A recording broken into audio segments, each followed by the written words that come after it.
Hello, in this video we'll show you how to use the popular open source GIS system QGIS in the LandIS Soil Portal.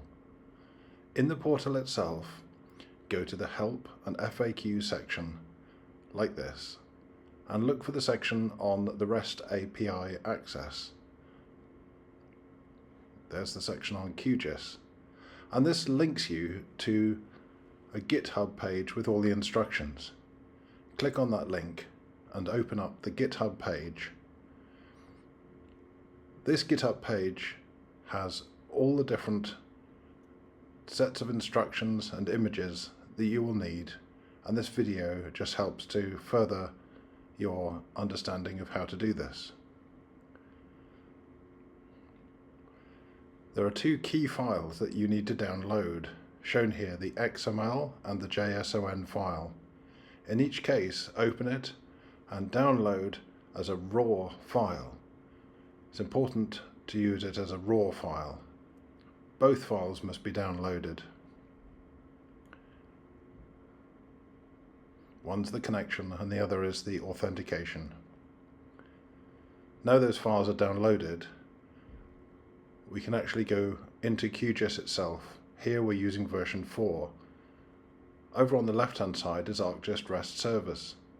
Connect load connections and go and navigate and find the XML file. Click on LandIS. If you don't click on LandIS, the import button is grayed out. Once you click on it, you can import that, and there's the LandIS setting.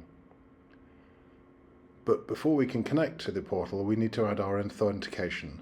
Select Edit Connection, and you can see here all the different options for this, including adding an authentication at the bottom. Click on the green plus, and then you have to give it a name. Here we'll just call it Portal. Doesn't matter what you call it. Select type OAuth2 authentication, and this is important. You must click on the download button there to import the configuration from the second file that you downloaded. Once that's done, save becomes available as an option and you can click on it. Then click OK. This takes you to the LandIS Soil Portal page. It requests your permission and you can log in. Once that's done, you can return to QGIS, and now when you refresh that LandIS connection, up come all the datasets that you can see from the soil portal. There they all are. Let's select the national soil map. We'll draw a map from that.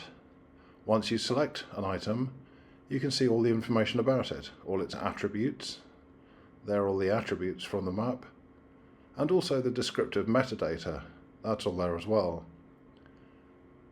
If we double click, then we can actually create the actual map as well, and all the symbology comes across. Here are the other layers that are available to you. And that's how you use QGIS with the LandIS Open Soil Portal. Thank you.